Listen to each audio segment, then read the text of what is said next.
I'm your host, RJ Kelsay. Hello, I'm Angie. And today we are going to talk about Loki in the most dystopian, horrible place you could ever think of. Bureaucratic red tape. Or the TVA. That is Time Variant Authority. Very good. So basically, Loki is a continuation of the Marvel Cinematic Universe. It's a TV series that's on Disney Plus, and he is actually captured by this TVA and is sent to this building where he wears this nice little collar that has him being teleported several times throughout this bureaucratic place, and they ask him for a number and he's like, no, they tell him to take a number. Yeah, they tell him to take a number. It's like going to the DMV back in the older days, or picking up a prescription currently, because I had to take a number earlier to wait for our child's prescription, so. It's kind of like going through the DMV back in the older days before they ask you to make an appointment now. Wait, they still take walk-in. They do? Oh, I did not know that. It's just they encourage appointments. Well, that's probably because of the COVID thingy. Yes, Loki takes a number. He's like the second one there, and he even says, I'm the second one here. Why do I need to take a number? Actually, the first person ahead of him was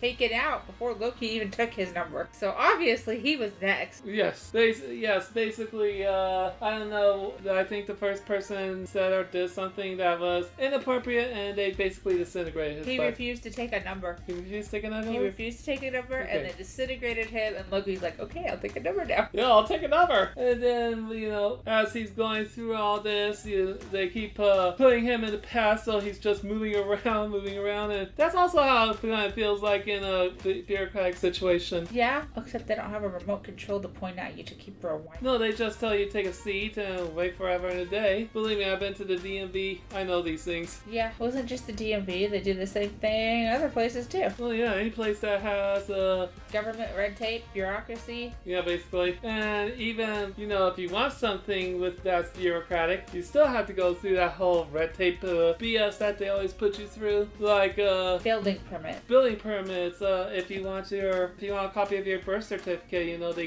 you gotta jump through some hoops like what's your name, when were you born, how much money do you have. The last one's not so much a thing. It's just if you want your birth certificate, you have to pay this amount of money. I don't think Loki had to pay anything though. He just had to take a number. Well, he had to work for him too. That, and they treat him like he's a criminal when his only crime, really, according to even them, is veering off his set course, creating an alternate reality, an alternate timeline.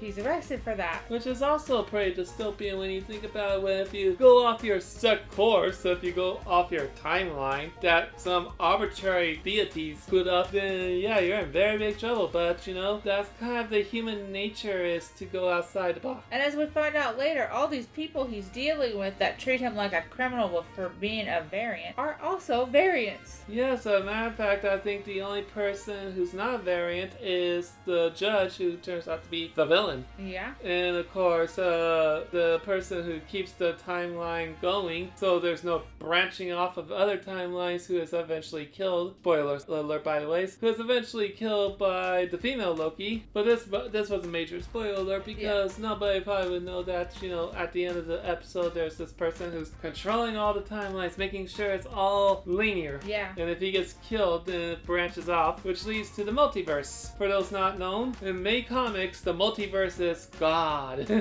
Well, yeah, it's a big thing. It's the trope that they usually use to restart their comics and stuff from the beginning. Restart the storylines. Well, definitely. We had for DC, we have Flashpoint, and Crisis on Infinite Earths. I don't know much about Marvel because I'm not a very big Marvel fan. Except for the movies. We've literally seen all the movies. Yes, we have. But then again, I've also literally seen all the DC movies. Yeah, but I think you've also been into the DC comics, whereas you haven't been into the Marvel comics. Yeah, it's possible. I'm more into the DC cartoon movies, actually, which kind of follows the comics. But we're branching off.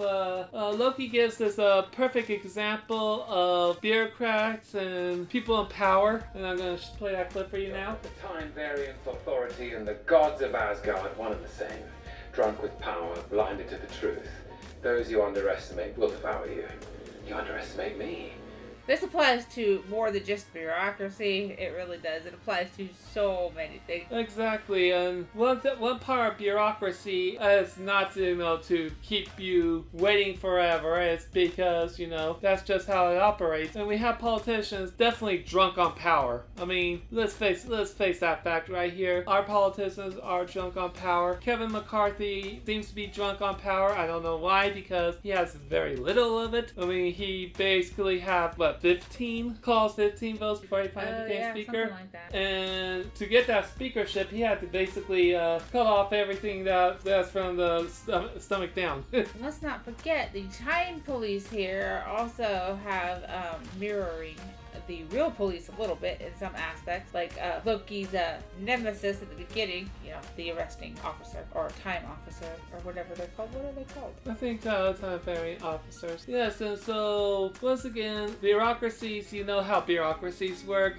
They have all these windows and all these cubicles, and all these things are basically closed except for one or two people. Not to mention all the hoops you gotta jump through. Exactly, and like I said, the bureaucratic red tape is, if there is one constant in the universe, is that there's always going to be bureaucratic red tape, and that means that people are just going to be put into this one building, possibly air conditioned, possibly not. If you live in Texas, I'm so sorry. But then again, it hasn't been that great in Portland, Oregon. Actually, it was bad. It wasn't bad today, but I'm talking about the 4th and the 5th. Oh, 4th of July, yeah, that was hot. Now imagine imagine it being that hot in an unair-conditioned building, waiting in line with a bunch of other people. Well, yeah, but you could have it not be hot, and if you've got a crowded building, I guarantee you that room is going to be hot. Exactly. I mean, so basically you're in this building, you got a number, and God only knows how long that number is. I mean, you could have number 500 and they're still calling out number 10, number 10, number 10. A104. Yeah. They called it so many times that I memorized it. Yeah, so if you have any thoughts about bureaucracies, do give us a drop on darkroadconversations.com and RJ Kelsay at gmail.com.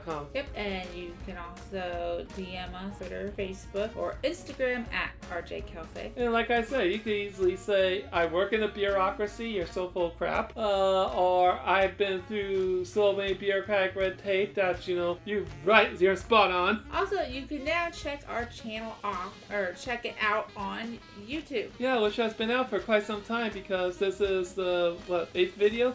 9th video? Podcast, not video. I mean podcast. So if you haven't seen Loki, like I said, give it a look. It's on Disney Plus. For now, you never know. One other thing about bureaucrats and corporations and everything is that you like to get rid of things that you actually like. Not Loki. I like Loki. And they're supposed to have a season 2. They were supposed to have a season 2 of Star Trek Prodigy. Yeah, our son's still offended that they should. Well, I've been offended that they're taking a lot of things off on a lot of streaming services, including, canceling Batgirl, but leaving The Flash in the theaters. There was a big mistake right there. And like I said, it's not just government bureaucracies. Any kind of bureaucracy has all those problems. As my wife mentioned, medical bureaucracies. Yeah, you take a number for, to get your blood test, you take a number, your lab work, get your prescription, take a number. Yeah, don't get me started on blood tests. I had my blood test and a physical scheduled on the same day. Unfortunately, it snowed that day, and so I had to wait until basically last month to get my physical, and then the Monday after that, my physical was like on a Thursday, and the Monday after that, I finally had to get my lab thing, and now I have to see a dermatologist. Unfortunately, I can't do that until May of next year. Dang, tell me it was that far out. It is what it is. I mean, yeah, and the insurance companies don't help. No, there's more bureaucracy for you. No, especially when it comes to kids. You remember what we had to put up with. The doctors, no, you need a pediatric endocrinologist. Insurance, no, they're too old to go to a pediatric endocrinologist. Doctors, we can't treat them. They're a child. They need a pediatric endocrinologist. Insurance. No, you can't go to a pediatric endocrinologist. We won't pay for it. You have to go to an adult one. By the way, this is for a 10-year-old. So, yeah. By the way, the medical bills was in the thousands. Because the kids still had to go to the doctor, and the regular doctor wasn't going to treat them because they needed a pediatric endocrinologist. So, all of that was out of pocket because the insurance didn't consider a 10-year-old needing to go to a child specialist. Yeah, fun time. Exactly. I mean, it's like we have this big, huge book on what is and what isn't, and it's like, well, sometimes, cost the book. This person, we have people that need help, and unfortunately, they're not getting it because of these bureaucratic organizations. It's not just the bureaucracies that like the medical thing where it's already there. We also have bureaucracies when it comes to the FDA. I mean, something that could help with cancers or AIDS right now has to go through several. Yeah, but don't you want that in that case? Don't you want stuff thoroughly tested? There's thoroughly tested, and then there's really going overboard. I mean, well, yeah, I suppose if it's already greenlit in other countries, we could take a look at that too. Exactly. I mean, if it's already acceptable in like every single country except for the United States yet, I think it's a safe bet that it's pretty good. And not only that, but in some extreme cases, they don't even go through the FDA. Like I believe some COVID things didn't even go through all the rigorous testing because it was like we had to get this done out fast.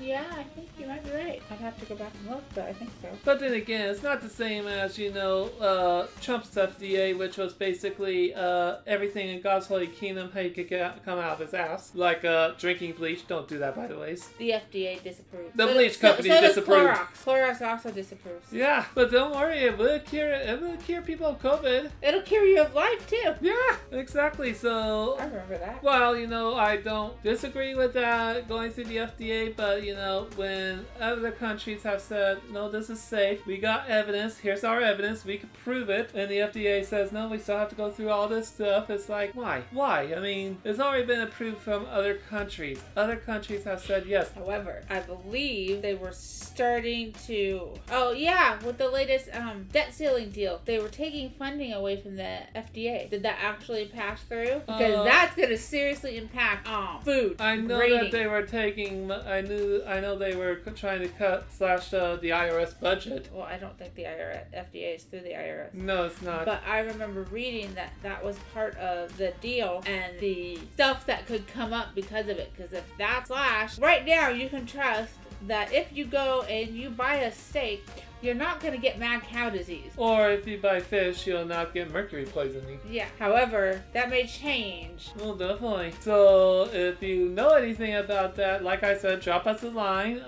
If you do know it, and you know that the debt ceiling, that part of the debt ceiling deal passed, you might want to buy your own meat. Yeah, but if I buy a cow, that's not what it's going to be. It's going to be to supply milk for our kids who drink milk by the gallon. Literally. So, like I said, you have bureaucracies that holds a lot of things up, and then you have Congress that wants to slash those bureaucracies so they hold more things up. Yeah. And once again, it's not to help the rich people because, they could just fly off and get what they need from another country and come back. Yeah.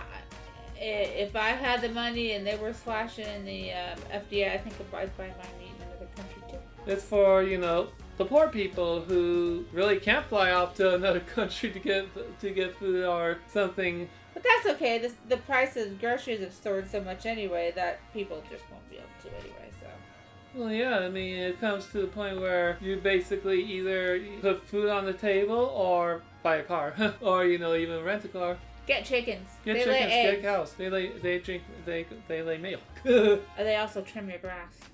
We have chickens. Just saying. We don't have cows. Sorry. Like I said, it's affecting bureaucracies. They affect the poor people because, people still need to get their passports. They still need to get their... Well, they don't need to get their passports. They do need to get their birth certificates if they want to get a job. Wait, has that real ID thing replaced passports too? I really don't know the answer to that question. But like I said, in order to get a job, you gotta go through some more hoops. that, you have to spend money to get. If you want a driver's license, if you need a driver's license, well, you have to spend money to get a driver's license. Not a new thing. I know, but it does affect the more poor people than the rich people, and once again, that's bureaucratic red tape. I think both have to pay to get the driver's license. But who affects them more? True, but I think it's the same fee regardless. I don't know. We'll find out in a couple months, won't we? Oh, God.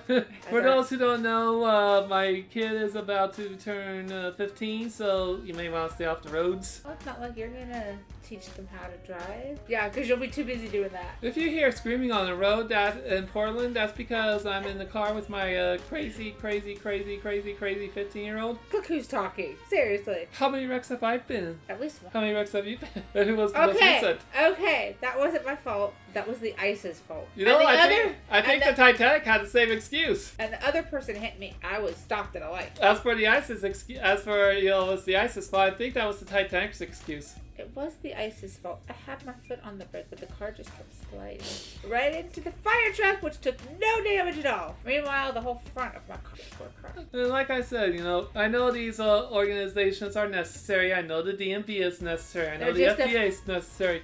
I know the IRS is necessary, but they're a pain in the butt. When they have all these cubicles and no one is in them, except for one or two people, which causes a log jam, and in stores when they cause a log jam, they say, "Hey, we need another person here for checkout." That's true. You don't see that with the DMV. You don't see that with the IRS. You don't see that with. No, you just see what capacity they can be at. And then you see the two people they have there. Exactly. I mean. And then you see the long line of people that you're waiting with. I think Marcy from Married with Children said it best. There was this long line of people, so I basically shut off my cubicle and went to lunch. For those not known, Married with Children was a Fox show. You can watch it on Hulu. I don't remember the exact episode. Marcy was played by Amanda Burse, and if you haven't checked any of those episodes out, that show out.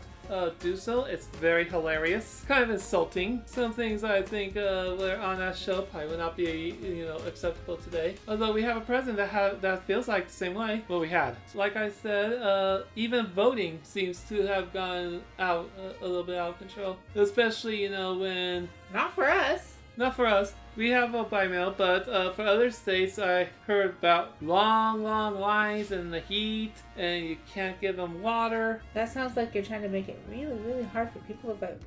It does, doesn't it? And you might want to drop a line on that one, too, because... And if you have to do that, it probably means you don't think that people will vote for you because you're not good. Well, basically, it's also that. There's the long lines, and, polls, some booths mysteriously crash. As a matter of fact, there was such an incident that apparently the governor of Texas said that all counties that are about 2,000 people, give or take, well, probably more, give part, over 2,000 people who elections, get screwy, or, they don't have enough paper, then you have to run a special election. Now, that's amazing because the only county that's over 2,000 people is Harris County, a purely Democratic county in Texas. And like I said, the governor signed it into law, and I think I could be wrong, but I think he might be a Republican. Yeah, I'm pretty sure he is. Who in the legislature might also be from the other party that's different from Harris County. And like I said, Harris County is the only one affected by this law. So yeah, there's nothing suspicious about that. County discrimination. And there are some states that actually are making it hard to vote by mail. That's not good because people have to work. Exactly, and if I recall correctly, someone once said that if everyone was allowed to vote, their party would lose. Yeah, I remember that. Who said that? Yeah, who said that? Oh God, it was on the tip of my tongue. I think it was the guy who said "Make America Great Again." For those not in the know, that would be Donald Trump who said that. Wait, didn't he say everybody voted for him, even though he lost? So then, how does that work? You can't have it both ways. They both can't be right. Oh, of course you can. You could just say, the whole thing was rigged and the whole thing was stolen, and of course, people might believe it and they might take offense to it, and one day go to a nice little speech where that same person says we're gonna go to the Capitol, and they might take that the wrong way and create some chaos in the Capitol. I'm not even gonna say what somebody would have to be to believe that. Well, if they're following a person who, Cult leader? is dynamic, says all the things they want to hear, says everything that they want, says everything they want to hear, and, they'll follow him to hell and back. That sounds like, what's the word I'm looking for? A cult leader. Actually, I was thinking of cult, but yeah, I guess you could say a cult leader. I mean... Well, if you believe whatever they say over logical common sense, then yeah, they would have to be. So, like I said... let's just tell them...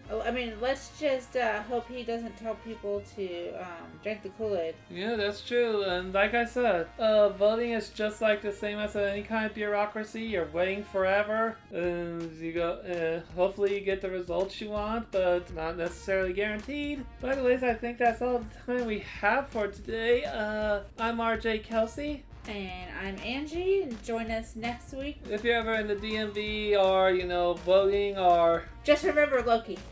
Yeah, just remember, at least you're not being disintegrated if you wait too long and don't take a number. Thank you and have a pleasant day.